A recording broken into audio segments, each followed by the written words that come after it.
Version 10 of the national competition rules were released on the 1st of July and there's some big shifts, especially for those juniors out there.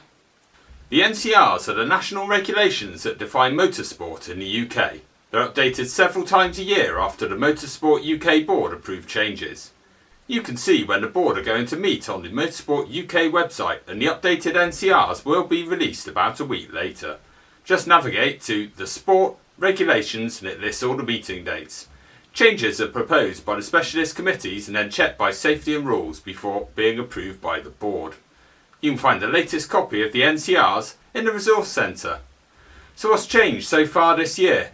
You can find what's changed this year by looking for the red text in the regulations. This means a material change has been made. Orange text means there's a minor change or a reversion to a previous wording. So let's run through the chapters and see what's new.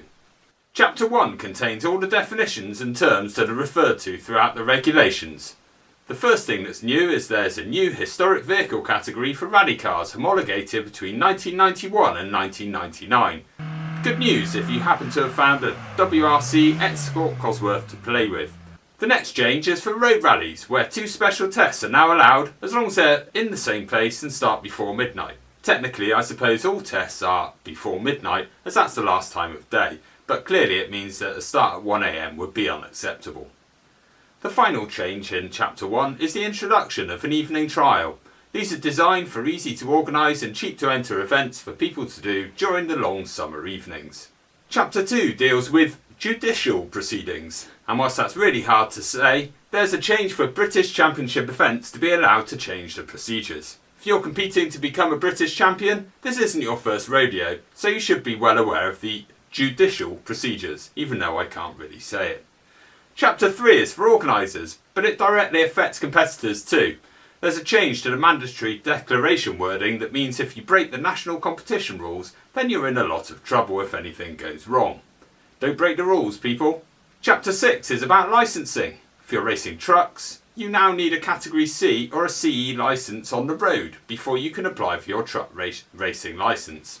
It's a bit niche, but on the off chance you're planning to enter your first truck racing event, this might be useful. Chapter 7 covers general technical regulations. If you're in a category with a minimum weight, then how you add ballast has changed. Not a lot though. Make sure you use 8.8 or 10.9 fasteners.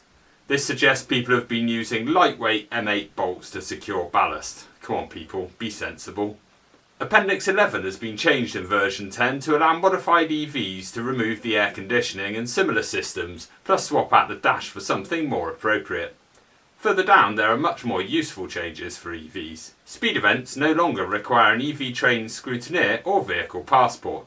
This ties in with the fact that only standard EVs are allowed in speed events, so there's nothing bespoke in them that requires specialist knowledge. There's further clarification on having a team member at scrutineering too, which will be a welcome change for some of our EV competitors. Chapter 11 is all new this year and defines the medical equipment needed at events.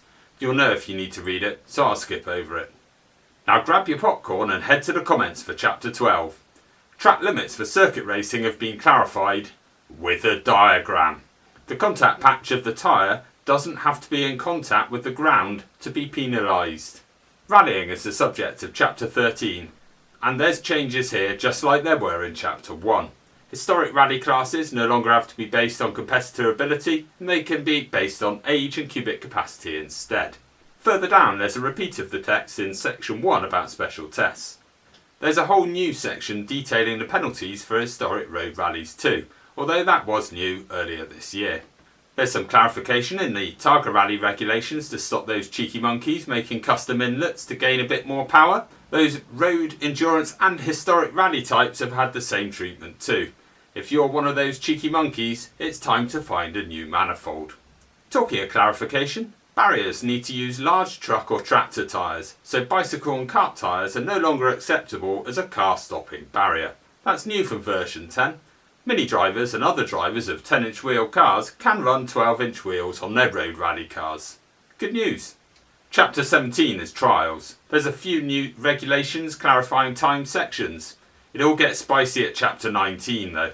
Teenagers are jumping for joy because 13-year-olds can now compete in auto solos and production car auto tests. In June, drivers had to be 14 or older, but now they can compete at age 13.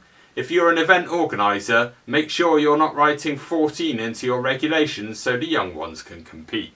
There's still a minimum height of 135 centimetres, and they've got to be in a touring car, which is defined in section 1.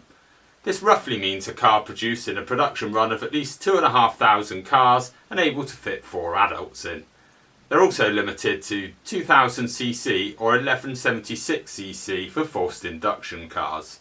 The big change in cars is that there's now provision for sports cars like MX-5s, provided there is a roll bar fitted to the standard of Chapter 7, Appendix 3, Article 22. It's a bit of a mouthful, and there's a typo in the reference, which is why I've read it out.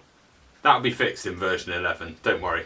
There needs to be explicit permission from Motorsport UK, and this is on a per event basis. The organisers will be expected to request this permission as it will be subject to the safety parameters of the specific venue.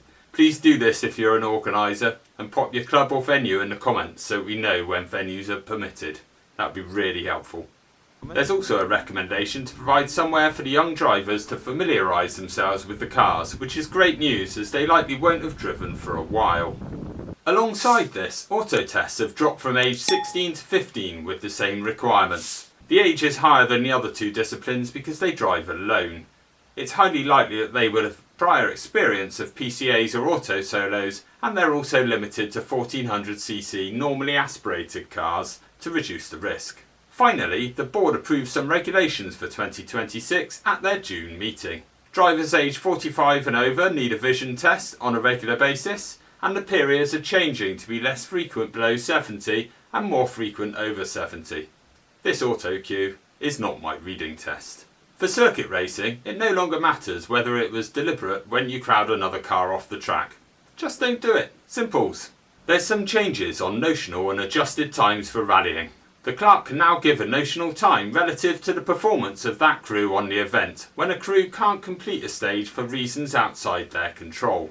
The clerk can also give an adjusted time if there's evidence of the actual time lost on a stage for reasons outside the crew's control. Low profile tyres will now be allowed in road, endurance and historic road rally events from next year. Rally 2 and R5 cars will have to use their homologated 32mm restrictor rather than the 34mm restrictor that applies today. In sprints and hill climbs, flame resistant balaclavas are now mandatory in modified, sports Libra and racing cars categories. They're recommended in standard, road and in period defined vehicles A to D, which is pre-1947 cars where the seatbelts are probably not fitted anyway. Flame resistant socks and underwear is also strongly recommended. You can look back at some of our previous live streams to see why you might benefit from this, especially if your car has a modified fuel system. Rallycross is taking the same approach of flame resistant gloves and balaclavas being mandatory. You can have a guess why there's a focus on this. Trials are ensuring duplicated driving wheels are not permitted at all. There's no wiggle room for organisers anymore. They're also changing the wording of the ban on limited slip differentials and cheeky wheel shapes for those looking to bend the rules. So that's this year and next covered at the halfway point in 2025. What's your opinion on the changes?